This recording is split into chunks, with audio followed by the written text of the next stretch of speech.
ఈరోజు ఎమ్మెల్సీ కవిత సంచలన వ్యాఖ్యం చేశారు. బీఆర్ఎస్ నేత తన దారికి రావాల్సిందే అంటున్నారు. న్యాయ నిపుణులతో చర్చించిన తర్వాతే బీసీ రిజర్వేషన్పై ఆర్డినేట్ నిర్ణయాన్ని సమర్థించినట్టు చెప్పారు. తీర్మార్ మల్లన్న వ్యాఖ్యలపై భారత రాష్ట్ర సమితి నేతలు ఎవరు కూడా స్పందించలేదని, అది వారి విజ్ఞతగా వెదులుస్తున్నానని కవిత అన్నారు. ఎమ్మెల్సీ కవిత బీఆర్ఎస్ పార్టీ దూరమైనట్టేనా? కవిత వ్యాఖ్యల వెనుక ఉద్దేశం ఏమిటి? బీఆర్ఎస్ మౌనం ఎందుకు వహిస్తోంది? ఇలాంటి అంశాలపైన ఇవాటి బిగ్ టాక్ చర్చించే ముందు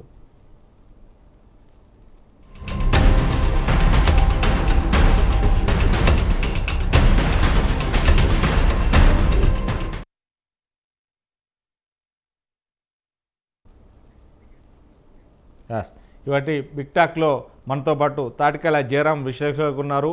పల్లె రామచంద్ర గౌడ్ టీసీసీ అది రాష్ట్ర అధికార ప్రతినిధి, అదే బొమ్మెర రామూర్తి బీఆర్ఎస్ రాష్ట్ర నాయకులు మనతో జాయిన్ అయ్యారు. నమస్తే అండి. నమస్కారం సార్. జయరాం గారు, జయరాం గారు మనం చూస్తున్నాం ఏదంటే నువ్వా నేనా అనే పోటీలో ఇప్పటికీ ప్రత్యర్థులుగా మిగిలిపోయినటువంటి కాంగ్రెస్ వర్సెస్ బీఆర్ఎస్నే చూసాం. కానీ ఈ నేపథ్యంలో ఒక్కసారిగా బీఆర్ఎస్ పార్టీ అధినేత వర్సెస్ కేటీఆర్ అండ్ హరీష్ రావు, ఈ ముగ్గురి కూడా కవితను పక్కన పెట్టారనే వార్తలు వినబడుతున్నాయి. కానీ తెలంగాణ జాగృతి అధ్యక్షురాలుగా కవిత ఎలలేని సేవలు అందించారు. ఎందుకంటే ఆడపడుచులకు తోడునీడగా ఉన్నారు. ఈ నేపథ్యంలోనే బీసీ రిజర్వేషన్కు సంబంధించి 42% రిజర్వేషన్ను ఆమోదిస్తున్న నేపథ్యంలో వాటిని తీసుకొస్తే నేను మద్దతు తెలిపానన్నారు. ఆ నేపథ్యంలో మరో ఎమ్మెల్సీ బీసీలకు నీకు ఎలాంటి సంబంధం లేదు, వారేమైనా నీ పొత్తు ఎలా అని కూడా కొన్ని క్వశ్చన్స్ చేర్చారు. దానికి కూడా బీఆర్ఎస్ పార్టీ స్పందించలేదు. అది వారి విజ్ఞతగా వదిలేస్తున్నా. ఎవరైనా బీఆర్ఎస్ నాయకులు నా వెంట రావాల్సిందే, నేను న్యాయ నిపుణులతో చర్చించిన తర్వాతే నేను 42% బీసీ రిజర్వేషన్కు ఆర్డినెన్స్ తీసుకురావడానికి నేను మద్దతు తెలిపాను అని అంటున్నారు. అంటే ఎలా చూడొచ్చు? రాజమౌళి గారు, మీకు స్వతంత్ర న్యూస్ ప్రేక్షకులకు, టీవీ ఛానల్లో ఉన్న మిత్రులకు ప్రతి ఒక్కరికి నమస్కారాలండి. ఒకటి, చర్చ జరగాల్సిందే, అలా డౌట్ ఏం లేదు. సో కవిత ఏదైతే లేవనెత్తిందో డెఫినెట్గా అంశాలన్నీ ప్రజలకు సంబంధించినది, ఒక ఆడబిడ్డకు సంబంధించిన విషయం. సో మాకు అంటే పొలిటికల్ అనలిస్టులకు ఏ పార్టీ మీద ప్రేమ ఉండదు, ఏ వ్యక్తుల మీద ప్రేమ ఉండదు. ఏ వ్యక్తికైనా అన్యాయం జరిగితే డెఫినెట్గా అన్యాయం జరుగుతున్న వ్యక్తి వెంటనే ఉంటాం. అందులో ఇక వేరే భిన్నాభిప్రాయం లేదు. సరే పొలిటికల్ అనలిస్టుల తర్వాత రాజకీయ పొలిటికల్ అనలిస్టులతో రాజకీయ పార్టీతో ఉండే వాళ్ళు కూడా ఉన్నారు. సో అది పక్కన పెట్టేద్దాం. సో నా వరకు, నేను సంబంధించిన వరకు దాంట్లో స్పష్టంగా చెప్పాలి. కవిత రైజ్ చేసింది నెంబర్ 1 బీసీ అంశానికి వచ్చినప్పుడు 42% అంటే 56% మన రాష్ట్రంలో ఉన్న బీసీలకు 42% రిజర్వేషన్ ఇవ్వాలి. అంటే 42 ప్లస్ ఇక రిజర్వేషన్ ఎస్సీలది 15%, ఎస్టీలది 5%. సో ఇతర పెట్టుకుంటే అదొక 10%. అంటే అంటే ఓసీ ఈడబ్ల్యూఎస్. సో ఇట్లా చెప్పుకుంటూ పోతుంటే 50% అబోవ్ దాటిపోతుంది. అంటే 50% అబోవ్ దాటిపోతే ఏం ఉపయోగము, నిజంగా వస్తుందా అనేది ప్రధానమైన డౌట్. 50% దాటినా వస్తుంది, 60% దాటినా కూడా రిజర్వేషన్ని దాన్ని తెచ్చుకోవాలి ఎవరు? రాష్ట్ర ప్రభుత్వం.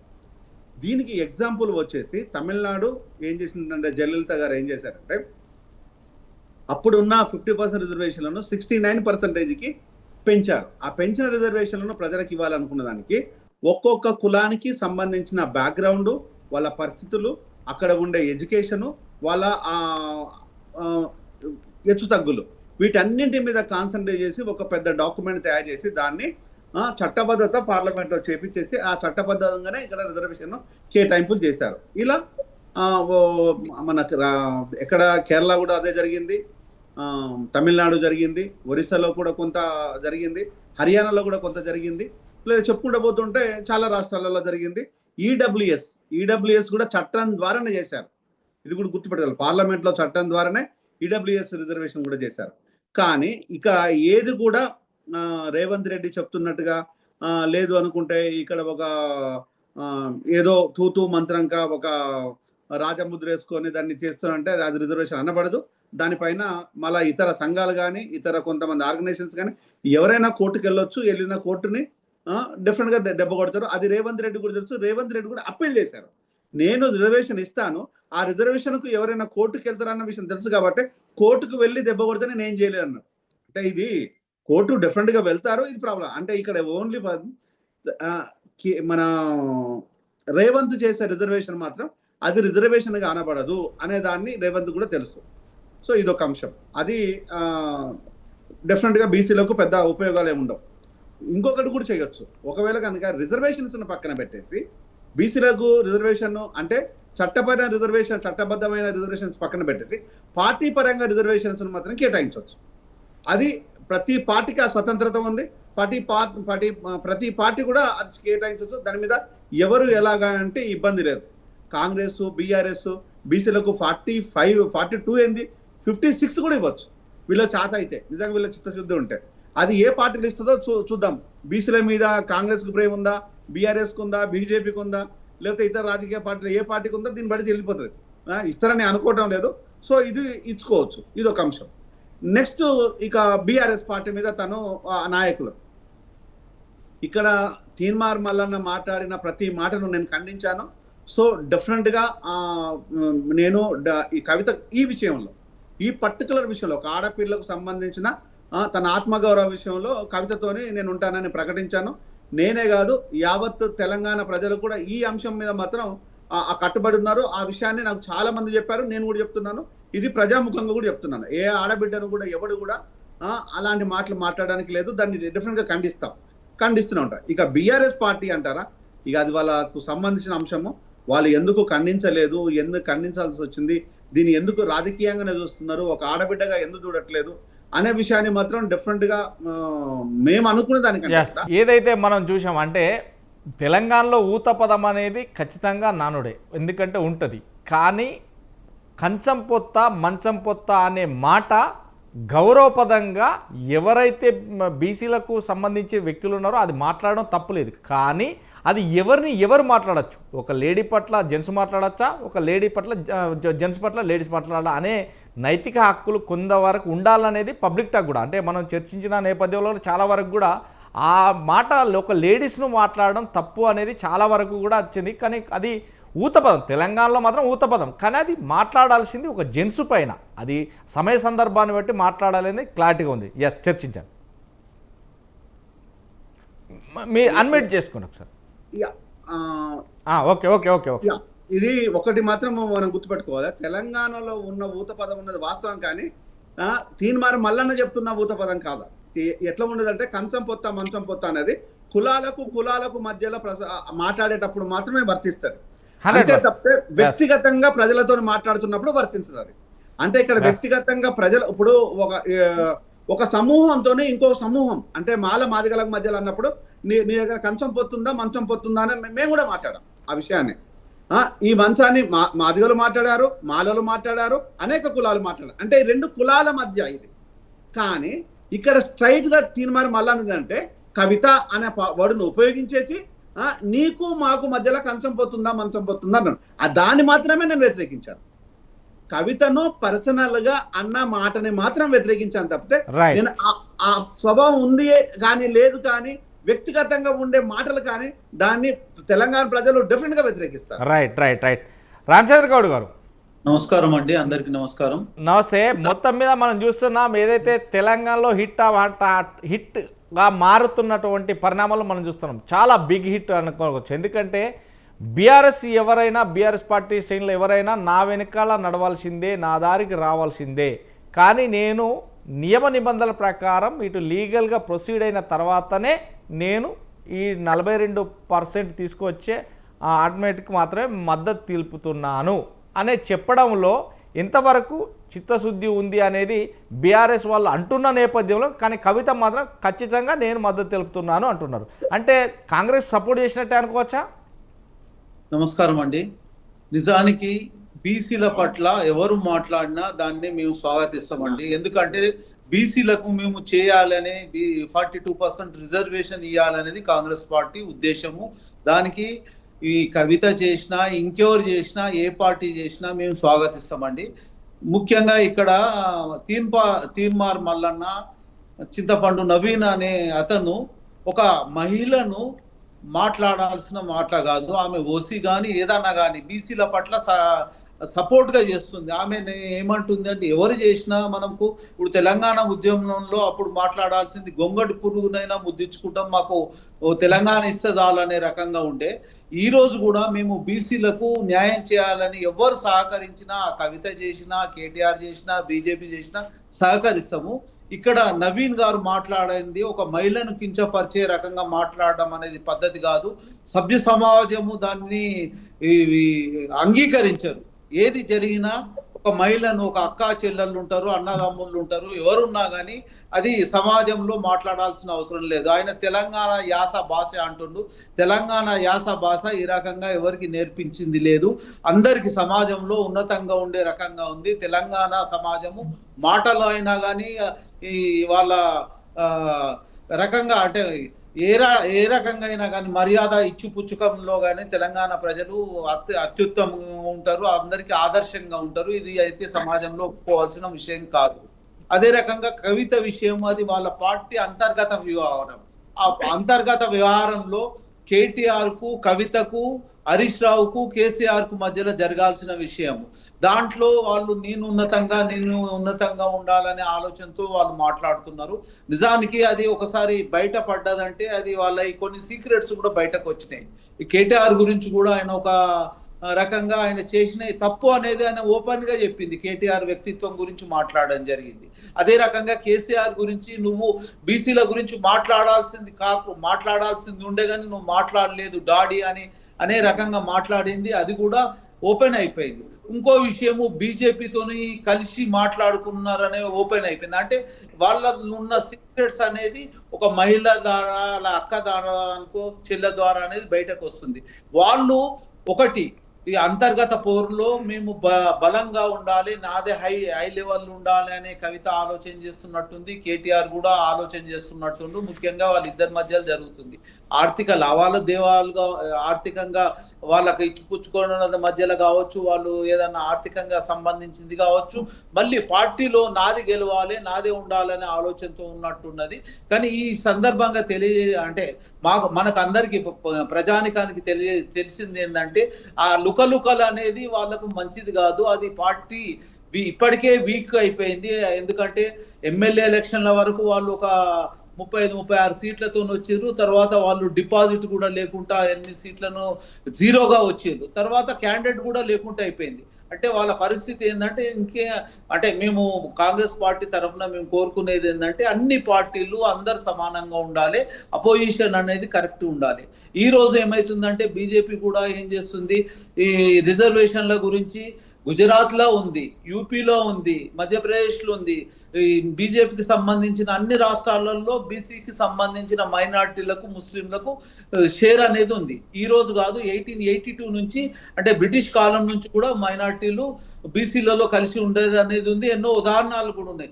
ఇన్ని తెలిసిండు కూడా వాళ్ళు బీసీ దానికి సపోర్ట్ చేయడం లేదు. అంటే కాంగ్రెస్ పార్టీ చిత్తశుద్ధితో 42% ఇవ్వాలనేది అసెంబ్లీ తీర్మానం చేసి ఈ పార్లమెంట్కి పంపేయడం జరిగింది. అదే రకంగా ఇప్పుడు కూడా మేమేమనుకుంటున్నాం అంటే ఖచ్చితంగా అందరి సహకారంతో ఆర్డినెన్స్ తీసుకురావడానికి ప్రయత్నం ఉంది. ఆర్డినెన్స్ కూడా తీసుకురావడం అవుతుంది. కానీ ఇలా లొసుగు ఏంటంటే మనకు పార్లమెంట్ నుంచి 9th షెడ్యూల్ నుంచి వస్తేనే అది ఫైనల్ అనేది చట్టబద్ధతతో ఉన్నది అనేది పక్కా. అది దాని గురించి మేము ఏం చేయాలనేది మీ సలహాలు కూడా ఇవ్వండి. అన్ని రకాల అంటే అందరు మేధావులు ఉన్నారు. మేధావులు ఇప్పుడు మనకు కావాల్సింది 9th షెడ్యూల్ నుంచి రావాలంటే అది బీజేపీ మెజార్టీతో ఉంది. ఆ బీజేపీ వాళ్ళు సహకరిస్తలేరు. ఎందుకు సహకరిస్తలేరు అంటే ఒక రాష్ట్రంలో ఒక రకంగా ఉంది, ఒక రాష్ట్రంలో ఒక రకంగా ఉంది. ఇప్పుడు కూడా మనకు తెలంగాణ రాష్ట్రానికి రెండో మన మెట్రో ఇవ్వడానికి, సెకండ్ ఫేజ్ ఇవ్వడానికి కూడా వాళ్ళు ముందుకు వస్తలేరు. RRR ఇవ్వడానికి కూడా దానికి పర్మిషన్స్ అయినా ఫైనాన్స్ గా చేయాలని కూడా వాళ్ళు ముందుకు వస్తారు. అదే గుజరాత్ కు అనుకోండి, ఇంకా వేరే రాష్ట్రాలకు ఒక సీత కన్ను ఉన్నది, మన దగ్గర లేదు. అదే ఎందుకు మన పక్క రాష్ట్రమైన ఆంధ్రప్రదేశ్ కూడా వాళ్ళు ప్లస్ చేస్తున్నారు. ఎందుకంటే ఆంధ్రప్రదేశ్ లో 16 ఎంపీ సీట్లు ఉన్నాయి. వాళ్ళు లేకుంటే వాళ్ళ పరిస్థితి ఇబ్బందిగా ఉంటాయి. ఇక్కడ నుంచి మనము 8 ఎంపీలను 8 ఎమ్మెల్యేలను ఇచ్చిన తర్వాత కాంగ్రెస్ పార్టీ ఇచ్చిన తర్వాత తెలంగాణ రాష్ట్రం ఎవరు చేసినా ఎలక్షన్ల ముందు మనము ఎలక్షన్ల వరకు పార్టీలకు అతీతంగా డెవలప్మెంట్ గురించి ఆలోచన చేద్దాం. మీరు కూడా సహకరించండి, బీజేపీ వాళ్ళు సహకరించండి, బీఆర్ఎస్ వాళ్ళు సహకరించండి. అందరు సహకరిస్తేనే ఏదైనా సమస్య పరిష్కారం అవుతుంది. ఇది కోర్టులోకి వెళ్తే మాత్రం అందరికి ఇబ్బంది. మేము చిత్తశుద్ధితో కాంగ్రెస్ పార్టీ చేసే 42% మీరు అందరు సహకరించాలి. ఇంకోటి కవిత గారు మాట్లాడేది కూడా నిజానికి కూడా ఆమె లీగల్ గా అంటే మంచి నడవడికి ఆమె ఒక నిర్ణయం తీసుకున్నప్పుడు కూడా మేధావులతో సంప్రదించి అన్ని రకాలుగా తీసుకొని 42% అనేది కరెక్ట్. ఈ రకంగా 18th అంటే 2018 తర్వాత ఇది మార్చ్ అనేది చట్టబద్ధత చేస్తే బాగుంటుందని ఆమె ఉద్దేశం కరెక్టే, అందరి ఉద్దేశం కూడా కరెక్టే. ఇక్కడ దాయాల్సిన అవసరం లేదు. ప్రతి ఒక్కరు కూడా దానికి సపోర్ట్ చేయాలని ఈ టీవీ డెబిట్ ద్వారా మీ అందరిని కోరుకుంటున్నాను. మీ అందరి సహకారంతో ప్రతి ఒక్కరు కూడా 56% ఉన్న బీసీ సంఘాలకు, బీసీ వర్గానికి మీరు సపోర్ట్ చేయండి. అదే రకంగా తెలంగాణ ప్రాంతం అభివృద్ధి చేయడానికి ఏమేమి కావాలో మీ సూచనలు కూడా ఇవ్వండి. అపోజిట్ వాళ్ళైనా మేధావులైనా కానీ ఖచ్చితంగా ఇవ్వాలని ఈ సందర్భంగా కోరుకోవడం. రైట్. రామూర్తి గారు నిన్నటి వరకు ఈ ప్రభుత్వాన్ని ఇటు సీఎం రేవంత్ రెడ్డిని కొన్ని మాటలతోటి ఇబ్బంది పెట్టారు ప్రభుత్వాన్ని, అదే అధికారులను కావచ్చు, లేదు అంటే ఇటు కొంతమంది మంత్రులు కావచ్చు. ఈ నేపథ్యంలోనే 42% బీసీ రిజర్వేషన్కు కాదు, చట్టబద్ధత దీనికి రాదు, ఎట్టి పరిస్థితుల్లో ఇది ఇంకిపోతుందని అనుకున్న నేపథ్యంలో ఈరోజు కల్వకుంట్ల కవిత గారు ఏదైతే తెలంగాణ జాగృతి అధ్యక్షురాలు ఒక్కసారిగా బాంబు పేల్చినట్టయింది తన మాటలతోటి, మద్దతు తెలపడంతో. అసలు బీఆర్ఎస్ సంబంధించి కవితను దూరం చేశారు కేటీఆర్, హరీష్ రావు, కేసీఆర్ అనే నినాదం మాత్రం బయటికి వస్తుంది, చాలా చర్చించుకుంటున్నారు. ఇది ఎంతవరకు కరెక్ట్ అంటారు? సరే, అందరికీ నమస్కారం. స్వతంత్ర టీవీ ప్రేక్షకులకు, నాతో డిబేట్లో పాల్గొంటున్న పెద్దలకు అందరికీ నమస్కారం. చాలా మంది మన వాళ్ళు మాట్లాడిన విధానాన్ని నేను చూశాను. మీరు కూడా చెప్తున్న మాటలు వాస్తవానికి కవితక్క గారు మా పార్టీ నాయకురాలు, దాంట్లో శేషభిషలు ఏం లేవు. మా పార్టీ ఎమ్మెల్సీ గారు. సరే, కొన్ని అంశాల మీద కొన్ని భిన్నమైన అభిప్రాయాలు ఉండొచ్చు. ఒకే పార్టీలో ఉన్న వాళ్ళకు భిన్నమైన అభిప్రాయాలు ఉండొచ్చు, వివిధ పార్టీలలో ఉన్న వాళ్ళకు భిన్నమైన అంశాలు ఉంటాయి. కానీ బీసీ రిజర్వేషన్ల విషయంలో అన్ని పార్టీలు 42% రిజర్వేషన్ ఇవ్వాలని కొట్లాడుతున్నాయి, పోరాడుతున్నాయి. సరే, కారణం ఉన్నది కాబట్టి మరి ఎక్కడైతే నీకు వాళ్ళు డిక్లరేషన్ పేరు మీద 42% రిజర్వేషన్లు ఇచ్చే మేము స్థానిక ఎన్నికలకు పోతాం, ఉపాధి రంగాలలో కూడా 42% ఇస్తామని బీసీలకు హామీ ఇచ్చారు. కాబట్టి దాన్ని నిలబెట్టుకోవాలని ప్రతిపక్ష పార్టీగా మా పార్టీ నాయకులు పోరాడుతూనే ఉంటాం. బీసీలకు 42% వచ్చేంత వరకు ఖచ్చితంగా ఎదిరిస్తాం. అది దక్కేంత వరకు కూడా మా పార్టీ తరపు నుండి పోరాడుతాం. సరే, కవితక్క గారు ఏ కంటెస్ట్ లో మాట్లాడుతున్నారు? ఇప్పుడు ఖచ్చితంగా ఎవరైతే తీన్మార్ మల్లన్న మాట్లాడాడో, మల్లన్న మాట్లాడింది మేమందరం కూడా నాయకులము టీవీలలో ఖండించినాం, బహిరంగంగా ఖండించినాం. ఇవి తప్పుడు విధానం, ఇలాంటి మాటలు ఎవరు మాట్లాడినా కానీ తీవ్ర పరిణామాలు ఉంటాయని బీఆర్ఎస్ పార్టీ నాయకులుగా ఖచ్చితంగా మేము ఖండిస్తూనే ఉన్నాం. ఇంకా అందరు ఇప్పుడు కవితక్క గారు, లేదా కేటీఆర్ గారు, హరీష్ రావు గారు, కేసీఆర్ గారు, పల్లా రాజేశ్వర రెడ్డి మా పార్టీకి ఒక ఉద్దండులు కాబట్టి అందరూ పెద్దవాళ్ళే. ఇక ఒకరికి సపోర్ట్ లేదు అనుకోవడం మరి మీరే తెలియదు. కానీ మా పార్టీ నాయకురాలు మా పార్టీలోనే ఉన్నదా లేదా అనేది మరి మీరు మరోసారి ప్రెస్ మీట్ పెట్టినప్పుడు కవితక్క గారిని అడగండి. మీరు ఇలాంటి మాటలు మాట్లాడుతున్నారు కదా, మరి మీరు బీఆర్ఎస్ పార్టీలో ఉన్నారా లేదా అని అడగండి, అదే ఉన్నది. కాబట్టి మా పరిపత్యాలు లేదు, మా పార్టీలో ఎలాంటి అవకతవకలు లేదు, ఎవరికి ఒకరి మీద ఒకరు పడడం లేదు, ఏదో ఎటో పోతుందనే పరిస్థితి ఉండదు. బ్రహ్మాండంగా అందరూ ఏకమై ఒక్కొక్కరి అంశం మీద పోరాడుతున్నాం. బ్రహ్మాండంగా బీఆర్ఎస్ పార్టీ ఎంపీ ఎన్నికలకు ఇప్పటికీ బ్రహ్మాండంగా ఊర్లలో పెరిగింది. ఇప్పుడికిప్పుడు ఎన్నికలు జరిగితే మొత్తం 33 ఏవైతే జడ్పీ చైర్మన్లు 32 ఉన్నాయో 33కి 32 సంతోషం అండి, సంతోషము. మేము ఒక విషయం అండి, పంచులు, ఎంపీటీసీలు, జెడ్పీటీసీలు, అసలు కాంగ్రెస్ బీజేపీ పార్టీలకు అభ్యర్థులు కూడా దొరకలేని పరిస్థితిలో మా పార్టీ పుంజుకున్నది. ఏకతాటిపై ఉన్నాము. ఎవరో ఒకరు రెండు కావాలని మా పార్టీని చీల్చి ఏదో రకంగా పబ్బం గడిపేయాలని, ఒక డైవర్షన్ పాలిటిక్స్ చేయాలని కొంతమంది ఊహిస్తున్నారు. వాళ్ళ ఆ ఊహాజనితం అయితే తప్ప ఇది బీఆర్ఎస్ పార్టీ నిక్కచ్చిగా కేసీఆర్ గారి నాయకత్వంలో మళ్ళీ కేసీఆర్ గారు ముఖ్యమంత్రి కావడానికి మేము శక్తివంతులు లేకుండా పనిచేస్తాం. కాబట్టి రామూర్తి గారు, ఇక్కడ జనానికి కావచ్చు, అధికారులకు కావచ్చు, నాయకులకు కావచ్చు, మీడియాకు కావచ్చు, ఏదైనా ఒకటే ప్రశ్న ఉత్పన్నమవుతుంది. ఒక ఎమ్మెల్సీ ఒక కవిత గారి పైన మాట్లాడిన మాటలకు అందరూ కూడా ఏకతాటిగా అది తప్పు, ఒక లేడీ పట్ల అట్లా మాట్లాడకూడదు, తెలంగాణలో అది ఊతపదం కావచ్చు, అయినా కానీ ఒక వ్యక్తి పట్ల మాట్లాడడం అది కరెక్ట్ కాదు, ఒక లేడీ పైన అనే మాటకు మాత్రం అది తప్పుగానే వర్ణిస్తున్నారు.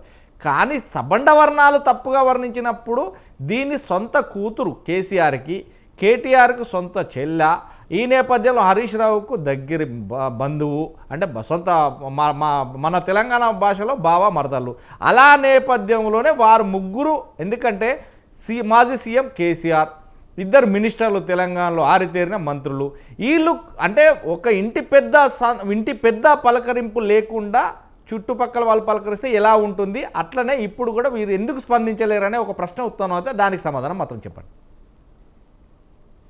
నేనేమంటున్నా, ఇప్పుడు మేమంతా బీఆర్ఎస్ పార్టీ నాయకులం, పార్టీ పుట్టుక నుంచి పనిచేస్తున్న వాళ్ళం. చాలా టీవీలలో, చాలా వేదికల మీద, దొరికిన వేదిక మీద ఖచ్చితంగా ఖండించాల్సినంత వరకు ఖండిస్తూనే ఉన్నాం. మీరు ఏమంటారు, ఒకవేళ కేటీఆర్, హరీష్ రావు గారు లేదా కవిత మన కేసీఆర్ గారు ఖండిస్తే ఇక చూడ సొంత బిడ్డ ఆమె అయితే ఒక లేదండి, ఇక్కడ సొంత బిడ్డ అని మళ్ళీ మీరే మాట్లాడతారు. కాబట్టి ఇవన్నీ తాత్కాలికం. మా పార్టీలో ఎలాంటి ఇబ్బందులు లేవు. కేసీఆర్ గారిని కవితక్క గారు కలుస్తూనే ఉన్నారు, మొన్న కూడా కలిశారు, రెగ్యులర్ గా కలుస్తూనే ఉన్నారు. వాళ్లకు బీఆర్ఎస్ పార్టీకి ఎలాంటి పొరిపత్యాలు కూడా ఇబ్బందులు కూడా లేవు. ఇంకోటి, జాగృతి అనేది ఈ రోజు ఏర్పడ్డది కాదు. దాదాపు 16-17 సంవత్సరాల నుండి చాలా బ్రహ్మాండంగా వారి కార్యక్రమాలు సపరేట్ గా చేసుకుంటూ పోతున్నారు. అందులో భాగంగానే ఈ మధ్యలో సపరేట్ గా చేస్తున్నారు. దానికి తప్పు పట్టాల్సిన అవసరం లేదు. జాగృతి, తెలంగాణ జాగృతి అనేది ఎప్పటి నుండో స్వతంత్రంగా ఎన్నో అంశాల మీద పోరాడింది. అందులో ఒకటి బీసీ రిజర్వేషన్ల మీద కూడా ఢిల్లీకి పోయినరు, ఇక్కడ ధర్నాలు చేసిండ్రు, జిల్లాలు తిరిగారు. వాళ్ళు చేసే, ఇప్పుడు ఎవరైనా పొలిటికల్ గా పెరగాలని చూసుకుంటారు కానీ తరగాలని చూసుకోరు కదా. ఎవరి స్థాయిలో వాళ్ళు పోరాడుతూనే ఉన్నాం. ఖచ్చితంగా బీఆర్ఎస్ పార్టీ అన్ని, ఇప్పుడు ఎవరైతే ప్రజా వ్యతిరేక నిర్ణయాల వల్ల తెలంగాణ రాష్ట్రంలో ప్రజలంతా బాధపడుతున్నారో, తెలంగాణ రాష్ట్రంలో మళ్ళీ మా కేసీఆర్ గారు రావాలి, కేసీఆర్ గారు ముఖ్యమంత్రి కావాలని కోరుకుంటున్నారో వారి కోసమే మా ప్రయాస తప్ప మాకు ఇంట్లో ఒకలం మేము కొట్లాడుకొని మేము బయటపడి మేము మా పార్టీని ఆగం చేసుకునే పరిస్థితి లేదు. ఇంకో మిత్రుడు అన్నాడు బీజేపీతో కలుస్తున్నారు అని. బీజేపీ చెప్పలేదు, కాంగ్రెస్ బీఆర్ఎస్ పార్టీ నాయకులకు చెప్పలేదు, ఎక్కడ చర్చలు కూడా జరగలేదని కేటీఆర్ గారు, కేసీఆర్ గారు, హరీష్ రావు గారు చాలా కుండబద్దలు కొట్టి చెప్పారు. మాకు ఈ రెండు కాంగ్రెస్ బీజేపీ పార్టీలు మాకు ప్రధాన ప్రత్యర్థులు. ఈ రెండు పార్టీలను తెలంగాణలో కూకటి వేలతోటి పీకేయాలనేది కేసీఆర్ గారి ఇప్పుడు చేస్తున్న మేధోమథనం. ఆ మేధోమథనంలో చాలా అంశాలు వస్తాయి. ఎవరేం పని చేస్తున్నారు, ఎవరెట్లా ముందుకు పోతున్నారు అనేది పార్టీ అంతర్గత విషయాలు. మేము పెరగాలనే చూస్తాం తప్ప ఈ రెండు పార్టీలను భూస్థాపితం చేయాలనే చూస్తాం తప్ప మేము ఏదో ఒరికిపోయి మేమేదో ఆగమయ్యి ఇంకో పార్టీని పెంచాలని మేమైతే చూసుకోము. కాబట్టి అది మేమే కాదు, ఏ పార్టీ కూడా చూసుకోదు. కాబట్టి తెలంగాణ రాష్ట్రంలో మీరు ఎన్నికల నోటిఫికేషన్ వెంటనే ఇవ్వండి. అలాగే మీరు ఏదైతే కామారెడ్డి డిక్లరేషన్ 42% ఇస్తా అన్నారో అది ఇచ్చి మీరు ఎన్నికలు పోదాం. అప్పుడు ఎవరి సంగతి ఏందనేది క్లియర్ గా అర్థమవుతుంది. ఒకవేళ మీరే ఉత్తుత్తగా ఏదో మీరు కొట్టినట్టు చేయండి, నేను ఏడ్చినట్టు చేస్తా అని బీసీ డిక్లరేషన్ పేరు మీద, ఏదో ఆర్డినెన్స్ పేరు మీద మీరు చేతగాని చేష్టలు చేస్తే ఖచ్చితంగా ప్రజలు కర్రు కాల్చి వాత పెడతారు. ముఖ్యంగా బీసీ ప్రజలు చాలా శక్తివంతమైన ప్రజలు, వాళ్ళకు తెలివి ఉన్నది కదా. కాబట్టి తెలివి తక్కువ వాళ్ళుగా చూసి ఏదో చేయాలని మీరేమన్నా అనుకుంటే మాత్రం అది మీ దౌర్భాగ్య పరిస్థితికి నిదర్శనం అవుతుంది. ఇప్పటికైనా మీరు చేసేది ఏ విధంగానైతే మా మిత్రుడు మాట్లాడినట్టు కేంద్రంలో చట్టం చేయాలనో ఆ చట్టబద్ధత ఎలా అయితే జయలలిత గారు చేశారో ఆ ఒక్కటి మార్గం తప్ప మనం ఏ మార్గం తీసుకున్నా ఇబ్బంది పడుతుంది. కోర్టులు కానీ నేను పోకుండా ఇంకెవరో పోతారు, తర్వాత ఇబ్బందులు అవుతాయి. కాబట్టి ఇది ఏదో మసిబూసి మారి చేద్దాం అంటే మాత్రం ఇది కుదరదని బీఆర్ఎస్ పార్టీ అంటుంది. కాబట్టి అమ్మ కవితక్క గారు ఎందుకో కొద్దిగా తొందరపడ్డారని మాకైతే అనిపిస్తున్నది. ఎందుకంటే ఒక బీఆర్ఎస్ పార్టీ నాయకులుగా ఈ ఆర్డినెన్స్ చట్టబద్ధత కూడా కాలేదు, రావడమే సంబరాలు చేసుకోవడం కొంచెం మాకు కూడా కొంచెం బాధ అనిపించింది, ఇబ్బంది అనిపించింది. రామూర్తి గారు అడుగు ముందు పడ్డదనే ఒక సంబరం చేసుకున్నారు అనేది మేము కూడా మా పార్టీలో కూడా రామూర్తి గారు అవుతుంది. చట్టబద్ధత కాకముందే బీసీ రిజర్వేషన్ సంబంధించి ఆమె చేయంగానే ఒకసారి సంబరాలు అయితే కవిత గారు చేసుకున్నారు. ఇదే నేపథ్యంలోనే ఈరోజు కూడా మాట్లాడమాట బీఆర్ఎస్ నాయకులందరూ కూడా నా దారికి రావాల్సిందే, ఆర్డినేట్ తీసుకొస్తే నా మద్దతు, ఎందుకంటే న్యాయ నిపుణులతో చర్చించిన తర్వాతే నా ఆర్డినేట్కు నేను ఆల్రెడీ మద్దతు తెలిపాను అంటే దీని వెనుకాలంటే అంటే బీఆర్ఎస్ పార్టీ బీసీలకు మద్దతు తెలుపుతలేదని అర్థం లేదు, అంటే కవిత గారు తెలిపిన తర్వాత వాళ్ళందరూ రావాలని. ఇప్పుడు మాకు ప్రతిపక్ష నాయకుడు కూడా ఇప్పుడు మండలిలో ఉన్నది మధుసూదనాచారి గారు బీసీ నాయకుడు, ఎంపీ వద్దిరాజు రవిచంద్ర గారు బీసీ నాయకులు. బలమైన బీసీ నాయకత్వం అన్ని పార్టీల కంటే బీఆర్ఎస్ పార్టీలో చాలా బ్రహ్మాండంగా ఉన్నారు. శ్రీనివాస్ యాదవ్ గారు కానీ శ్రీనివాస్ గౌడ్ గారు కానీ ఎంతో మంది ఉద్దండులు బీసీ నాయకులు మా పార్టీకి ఉన్నారు. కాబట్టి మేము బీసీని 42% కాదు, అప్పుడే మేము బీసీలకు రిజర్వేషన్ కావాలి అనేది పార్లమెంట్ లో మేము ప్రకటించి అక్కడ దాకా తీసుకుపోయిన చరిత్ర, రాష్ట్రపతి దాకా తీసుకుపోయిన చరిత్ర మాకున్నది. కాబట్టి మేము ఎక్కడ కూడా 42% మేము అపోజ్ చేస్తున్నామని కానీ మేము వ్యతిరేకిస్తున్నామని కానీ మా పార్టీ నాయకులు కానీ మేము కానీ ఎక్కడ అనలేదు. మేము సంపూర్ణ మద్దతు ఇస్తున్నాం. కానీ మీరు చేసే విధానంలో తప్పున్నది. మీరు మసిపూసి మారేడుగా చేసి ఏదో మధ్య పెట్టాలని, తద్వారా ఓట్లు లబ్ధి పొందడం కోసం స్థానిక ఎన్నికలు వస్తున్నాయి కాబట్టి వాటిలో ఓట్లు దండుకోవడం కోసం మీరు దుర్మార్గమైన కుట్ర చేస్తున్నారు. ఆ కుట్రను బద్దలు కొట్టడానికే మా ప్రయత్నం తప్ప మేము వేరే ఉద్దేశం కాదు. ఇది బీసీ ప్రజలకు కూడా అర్థమైపోయింది. నిజంగా వీళ్ళు చేస్తున్నది ఒక దుర్మార్గమైన కుట్ర. ఇది అయ్యేది కాదు, పోయేది కాదు. ఇలా అయితే ఇది చట్టబద్ధత పడదు అని క్లియర్ గా వాళ్ళు చెప్తున్నారు. కాబట్టి వాళ్ళు చెప్పినా ఎవరు చెప్పినా బీసీ రిజర్వేషన్స్ కావాల్సిందే, ఎస్సీలకు రావాల్సిన హక్కులు ఎస్సీలకు రావాల్సిందే.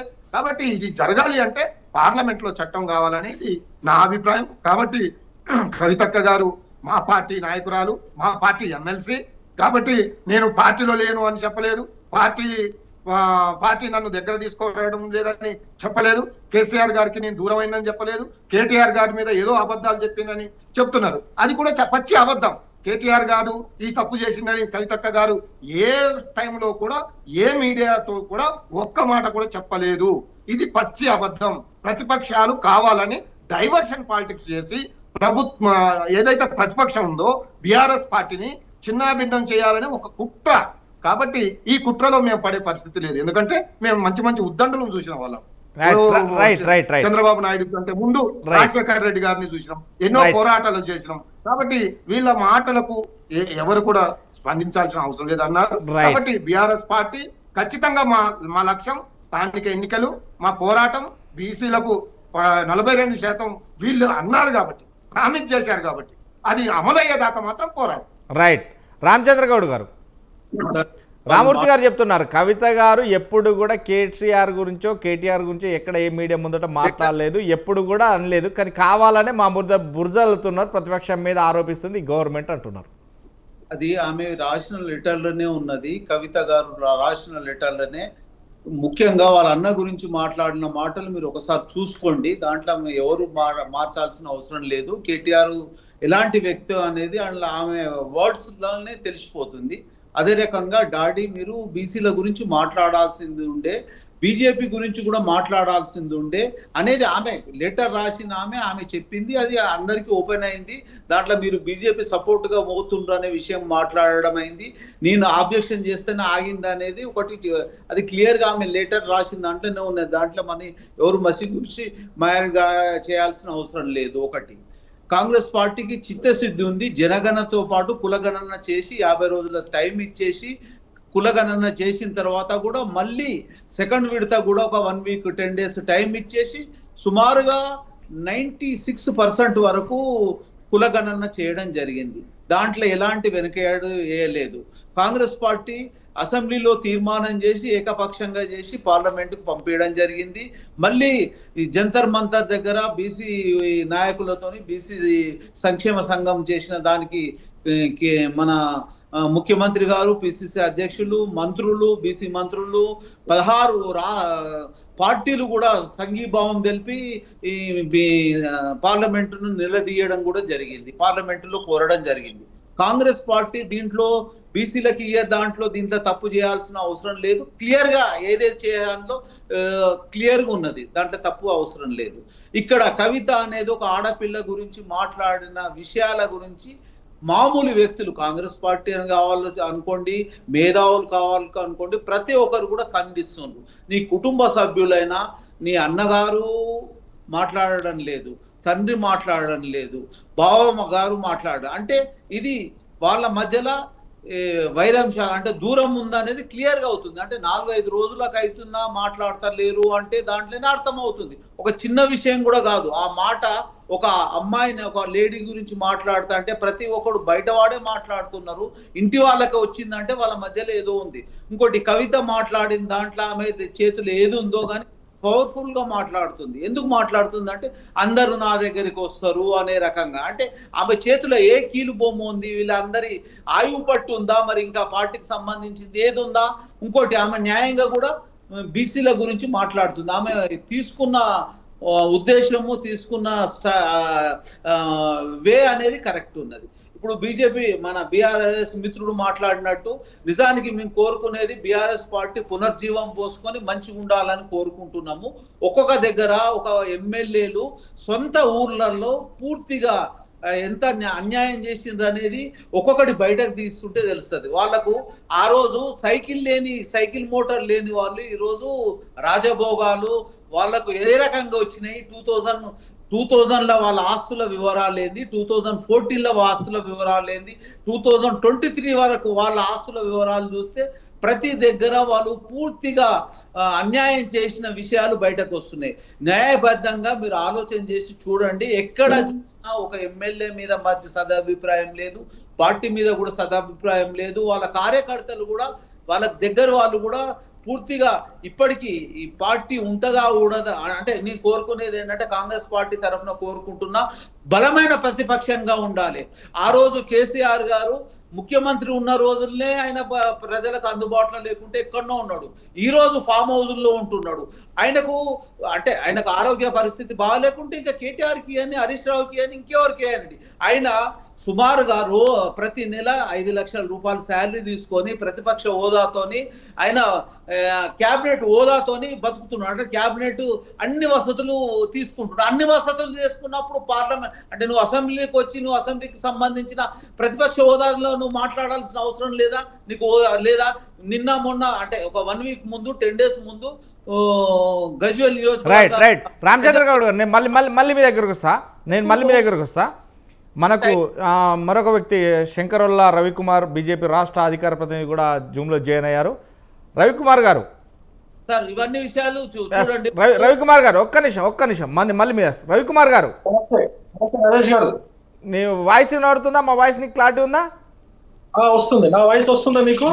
Yes continue. ఏదైతే ఈరోజు బీఆర్ఎస్ జాగృతి అధ్యక్షురాలు కల్వకుంట్ల కవిత గారు ఒక బాంబు పేల్చారు. ఈ నేపథ్యంలోనే తన దారికి బీఆర్ఎస్ నాయకులు ఎవరైనా రావాల్సిందే. ఎందుకంటే ఆ తెలంగాణ ప్రభుత్వం ప్రవేశపెడుతున్నటువంటి బీసీ రిజర్వేషన్పై ఆర్డినెన్స్కు నిర్ణయానికి సమర్థించినట్టు కూడా చెప్పారు. అంటే న్యాయ నిపుణులతోటి సంప్రదించిన తర్వాత బీసీ ఆర్డినేట్ పైనే నిర్ణయానికి సమర్థించినట్టు కూడా ఆమె చెప్పారు. అంటే కాంగ్రెస్కు మద్దతు తెలుపుతుంది బీఆర్ఎస్ పార్టీ అని అంటే బీఆర్ఎస్లో ఒక కల్వకుంట్ల కవిత గారు ఒక్కరే చెప్తున్నారు, మిగతా వాళ్ళు లేరు అనేది చెప్తున్నారు. అంటే మిగతా అందరు బీసీలు ఉన్నా కానీ బీసీలు చెప్పినా కానీ ఇక్కడ పార్టీకి సంబంధించి పార్టీ పెద్దలకు సంబంధించి కొంత భయాన్ని వ్యక్తం చేస్తున్నారు. దీనికి ముందుగానే కవిత ముందుకు వచ్చారు అని అంటే ఎలా చూడొచ్చు? ముందుగా మీకు ప్రేక్షకులకి, ప్యానల్లో ఉన్న మిత్రులు జయరామ్ గారికి, గౌడ్ గారికి, ఇంకా మిగతా మిత్రులందరికీ, బీఆర్ఎస్ పార్టీ నాయకులకు నమస్తే. ఏమండి, ఇప్పుడు కవిత గారిది ఒకసారి వర్షన్ మీరు ఒక్కసారి ఇప్పుడే నిన్ననే ఒక డిసిషన్ వచ్చింది. కవిత గారిని ఆవిడ ఈ బొగ్గుగని కార్మికుల గౌరవ అధ్యక్షులుగా ఉండేవాళ్ళు ఇంతవరకు కూడా. ఆ పదవి నుంచి కూడా కేటీఆర్ గారు ఆమెను తొలగించినారు. ఈ విషయం కూడా మరి తెలుసు అనుకుంటా.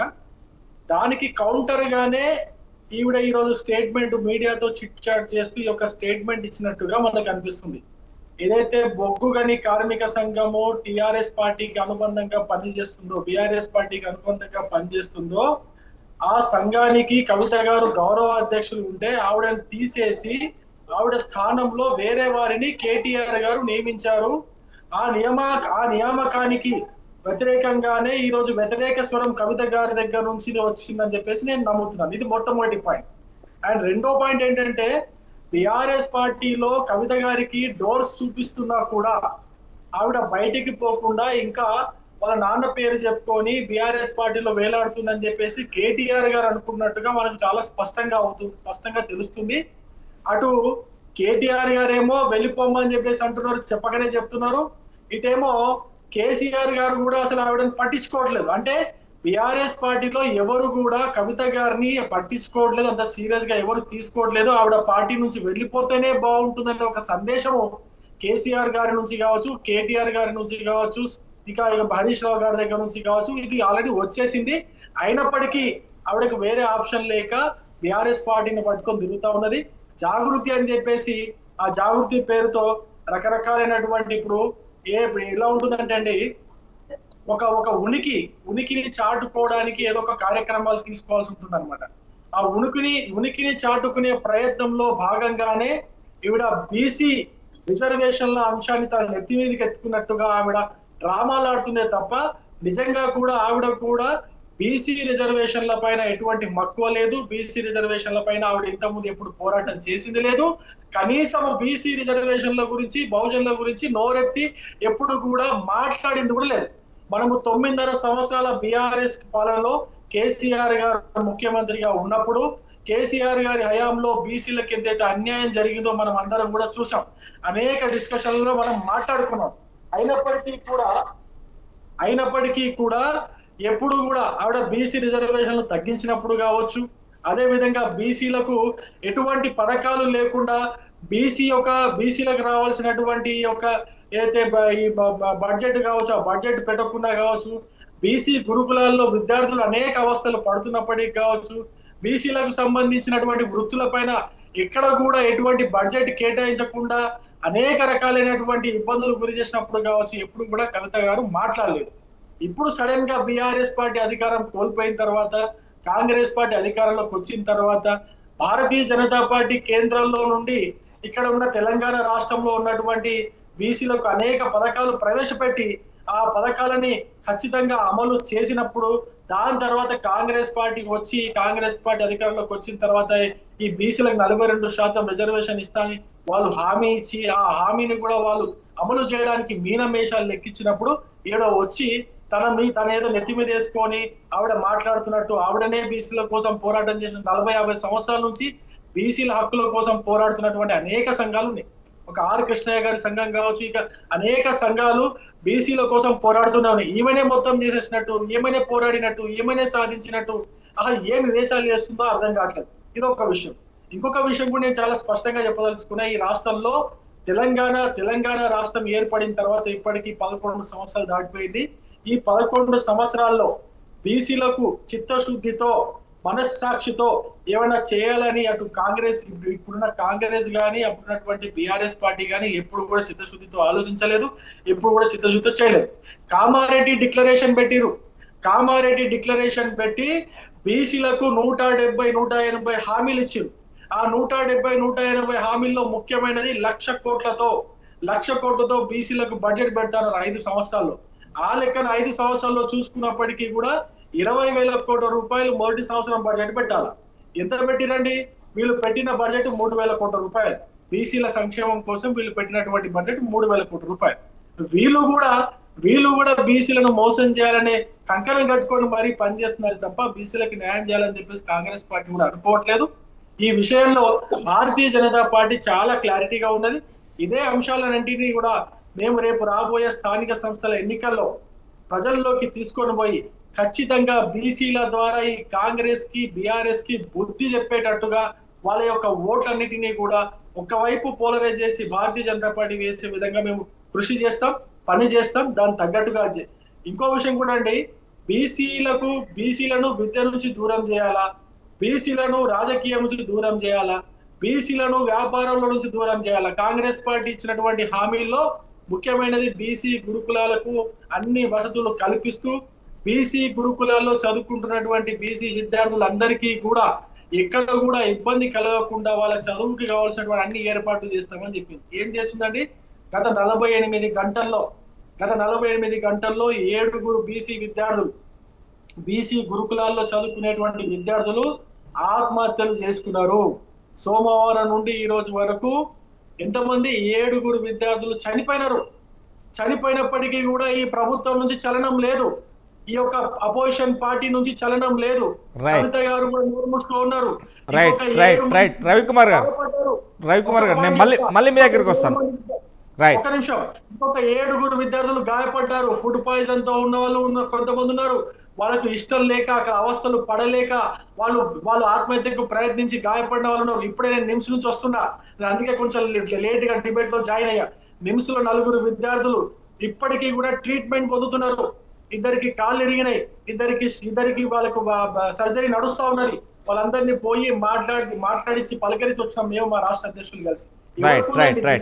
నేను మళ్ళీ మీ దగ్గరకు వస్తా. జయరామ్ గారు చెప్పండి. రాజమౌళి గారు, జయరామ్ గారు, మనం చూస్తున్నాం ఏదైతే ఇప్పటికే ముగ్గురు, అంటే ఇటు కేటీఆర్ కావచ్చు, హరీష్ కావచ్చు, కేసీఆర్ కావచ్చు, కవితను పక్కన పెట్టారు అనే ఊహాగానాలు వస్తున్నాయి. ఒకవేళ కవిత గారు కనుక నిజంగానే పక్కన పెడితే కవిత గారు ఒక కొత్త పార్టీ పెట్టడానికి సన్నాహాలు జరుగుతున్నాయనే ఒక ప్రచారం కూడా జరుగుతుంది. అది నిజమే అనుకోవచ్చా?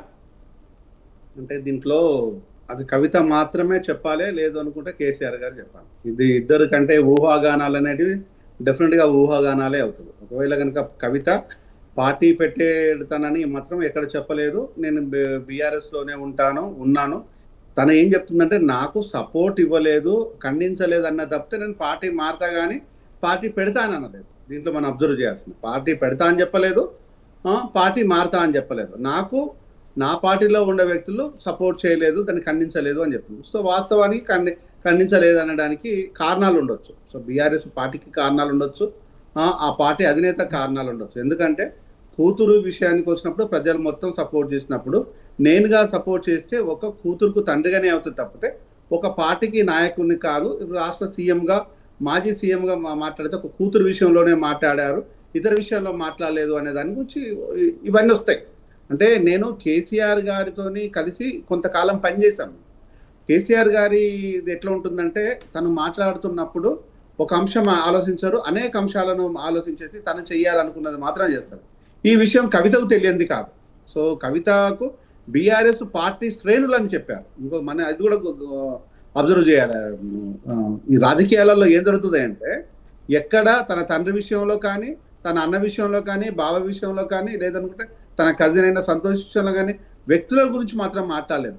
పార్టీని ఓవరాల్గా పార్టీ అంటే వీళ్ళందరూ పార్టీ నేతలే అవుతారు, పార్టీ అందరిది కాబట్టి వీళ్ళు అడగలేదు. ఇంకొక అంశాన్ని కూడా మనం ఇక్కడ ప్రస్తావించాలి. మొన్నటి వరకు గౌరవ అధ్యక్షురాలు సింగరేణికి అంటే సికాసకి కవిత ఉండేది సింగరేణి సంఘానికి. మరి ఇప్పుడు కవితను తొలగించేసి కొప్పుల ఈశ్వర్ను పెట్టడానికి గల కారణాలు ఏంటి అనే దాన్ని డెఫినెట్ గా దాంట్లో మనము మాట్లాడాల్సిందే. ఎందుకంటే ఇప్పటి వరకు కవిత జాగృతి విషయంలో కానీ లేకపోతే సింగరేణి విషయంలో కానీ రెండింటి విషయంలో చాలా జాగ్రత్తగా అడుగులేస్తూ పనిచేసుకుంటూ వచ్చింది. మరి ఇప్పుడు ఆమెను తొలగించడం లోపల ఈ అపోహలన్నింటికి అదొక కారణంగా అవుతుంది డెఫినెట్ గా. అది ఎందుకు మరి తొలగించారు, ఎందుకు పెట్టారు అనే దాన్ని ఉంటుంది. అది ఎవరు చెప్పాలి అంటే పార్టీ శ్రేణులు కాదు. ఈరోజు డెఫినెట్ గా కేసీఆర్ గారే చెప్పాలి, కేటీఆర్ కూడా కాదు, కేసీఆర్ గారే చెప్పాలి ఎందుకు తొలగించాల్సి వచ్చింది, దేనికోసం తొలగించాలి. ఇంకొక అంశం ఏంటంటే సింగరేణికి మీరు అప్పుడు చైర్పర్సన్ గా ఉన్నది కూడా ఒక ఐఏఎస్ ఆఫీసర్, ఆయన కూడా వెలమకూరు వస్తున్నాయి. సో దాన్ని అంటే ఇక్కడ ఇంత దగ్గరగా సింగరేణిని కాపాడుకుంటున్నామని మీరు చెప్పుకుంటూ, ఆర్గనైజేషన్ ని కాపాడుతున్నామని చెప్పుకుంటూ ఈరోజు కూతుర్ని తొలగించడంలో గల కారణాలు ఏంటి దాని విషయాన్ని పార్టీ కానీ లేకపోతే పార్టీ నాయకత్వం కానీ చెప్పాలి. మరి ఎందుకు చెప్పట్లేదో వాళ్ళు ఆలోచించుకోవాలి. రైట్. రామూర్తి గారు, ఇప్పుడు 3 విషయాలు మిత్రులు అజ్మోగులి గారు మిత్రులు చెప్పినట్టు 3 విషయాలలో చాలా క్లారిటీ తెలియదు చాలా మంది. కవితక్క గారు ఈ మధ్యలో అన్ని విభాగాలు జాగృతి పేరు మీద వేయించుకుంటూ ఈవెన్ ఏవైతే తెలంగాణ బొగ్గు కార్మిక సంఘంలో కూడా సపరేట్ విభాగం జాగృతి విభాగం ఏర్పాటు చేశారు. కాబట్టి దానివల్ల ఇక సొంత ఆ జాగృతి పేరుతోటి చేస్తున్న కార్యక్రమాలు ఉన్నాయి. కాబట్టి ఇప్పుడు మళ్ళా బీఆర్ఎస్ పార్టీ నుండి గౌరవ అధ్యక్షురాలు ఎందుకు వేరే ఆ ప్రాంత నాయకుడు ఇంతకుముందు మాజీ మంత్రిగా ఉన్నాడు, అక్కడ ఉన్న పరిస్థితులని బట్టి ఆ కొప్పులీశ్వరుని గారిని వేసి ఉండొచ్చు అంతే తప్ప దీనికి ఏదో ఒరిగిపోయినట్టు కానీ ఏదో పొరిపించాలి అయినట్టు కానీ ఏమి ఇబ్బంది లేదు, ఉండదు. దాన్ని అది చర్చించాల్సిన అంశాలు కూడా కాదు. పార్టీ మిత్రుడు అన్నట్టు పార్టీ పెడుతున్నాను కానీ పార్టీ నాయకుల్ని కానీ పార్టీ నన్ను ఇబ్బంది పెడుతుందంటూ కానీ ఎక్కడ మాట్లాడలేదు. వాస్తవానికి మేము కూడా చాలా లెటర్లు కేసీఆర్ గారికి రాస్తాం. ఇగో ఈ స్థానికంగా ఇట్లాంటి పరిస్థితులు ఉన్నాయి, మీరు వీరికి టికెట్ ఇవ్వద్దు అయినా ఇచ్చారు, ఇగో గీడ ఓడిపోవడానికి కారణం వీళ్ళు ఇట్లాంటి విషయాలు మేము కూడా రాస్తాము. కొన్ని మరి అనుకోకుండా ఎట్లా కొన్ని బయటకు వస్తున్నాయి, కొన్ని బయటికి రావడం లేదు. కాబట్టి ప్రతి విషయము పార్టీని పెంచాలనే విషయంలో ప్రతి ఒక్కరం కూడా ఏకతాటిపై ఉన్నాం. చిన్న చిన్న పొరపాట్లు ప్రతి పార్టీలో ఉంటాయి, చిన్న చిన్న లోటుపాట్లు, వాటన్నిటిని సరిదిద్దుకొని ముందుకు పోవడమే కదా ధీరుని లక్షణం. కేసీఆర్ గారు ఒక ధీరుడుగా దాదాపు 65 లక్షల మంది సభ్యత్వం ఉన్న బీఆర్ఎస్ పార్టీ చాలా ఇది ఒక పెద్ద కుటుంబం. కాబట్టి దీంట్లో చిన్న చిన్నవి ఉంటాయి, అవన్నీ సర్దుమరిగిపోతాయి. ఎన్నికల వస్తే అందరం కూడా కలిసికట్టుగా మళ్ళీ బీఆర్ఎస్ పార్టీ అన్ని విభాగాలలో గెలిచేటట్టు ప్రయత్నాలు జరుగుతాయి. కానీ ఇక్కడ ఒక్కటి మాత్రం ప్రతిపక్ష పార్టీగా మేము నిలదీసేది only Congress party, BJP party. Congress party చేస్తున్న తప్పులను వెనకుండి ప్రోత్సహిస్తుంది బీజేపీ పార్టీ.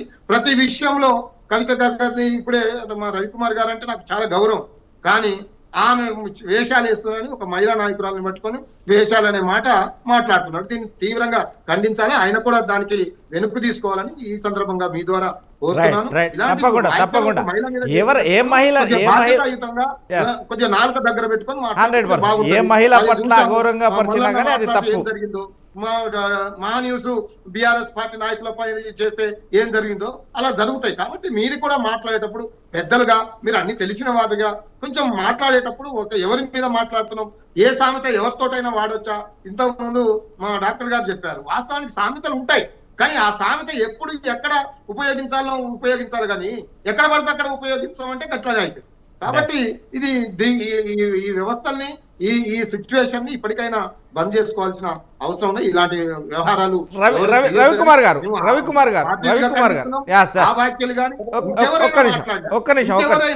రామూర్తి గారు రవికుమార్ గారు ఇప్పుడు చర్చలో ఉన్న విషయం నేను యాక్చువల్గా నేను గుర్తుపట్టలేకపోయాన్ని. ఆయన ఇంతకుముందు ఎప్పుడు క్లీన్ షేవ్ తో ఉంటాడు, వైట్ షేవ్ తో అయినా నేను గుర్తుపట్టే. సారీ రామమూర్తి గారు నమస్తే.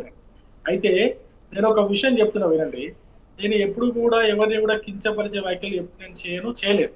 ఇప్పుడు కూడా ఏమన్నానంటే ఉనికి కోసము వేస్తున్న వేషాలు లాగానే అన్నాను అంతే తప్పితే, కానీ ఉనికి కోసం వేస్తున్న వేషాలన్నా నేను ఏదో వేరే రకంగా ఏదో ఆపాదించి ఏదో ఉద్దేశించి నేను ఏం మాట్లాడలేదు. ఎందుకంటే ఉనికి కోసము చాలా చేయాల్సి ఉంటుంది. రైట్. ఇప్పుడు ఇక్కడ మాత్రం నేను స్పష్టంగా చెప్తున్నా, ఏ మహిళను అగౌరవపరిచినా స్వతంత్ర న్యూస్ అది తీసుకోదండి. ఎందుకంటే దాన్ని ఖచ్చితంగా ఖండిస్తుంది. ఎందుకంటే నేను అది విన్నాను కాబట్టి దాని గురించి నేను మాట్లాడలేదు. Bharatiya Janata party BRS party కాదు, బీఆర్ఎస్ పార్టీ నుంచి మేము నేర్చుకునేంత దిగజారలేదు ఇంకా. రైట్. కంటిన్యూ మనకు టైం లేదు. రవికుమార్ కంటిన్యూ. ఒక కవితక్క విషయంలోనే కాదు, తెలంగాణ సమాజాన్ని, తెలంగాణ అస్తిత్వాన్ని, తెలంగాణ ఆత్మగౌరవాన్ని కూడా బాధ పెడుతుంటే, ఈ ముఖ్యమంత్రి ఇబ్బంది పెడుతుంటే మీరు ఖండించడం లేదు, మీరు దానికి ఒత్తాస పలుకుతున్నట్టే మాట్లాడుతున్నారు తప్ప ఈ ఒక్క కంటెస్ట్ వాళ్ళకు చేదోడు వాదోడుగా వస్తూ ఉన్నారు. మేము పోరాటం చేస్తుంటే టైం ఇద్దాం అన్నారు. మరి ఎక్కడ టైం ఇస్తున్నారో రవి గారు ఎందుకు మీరు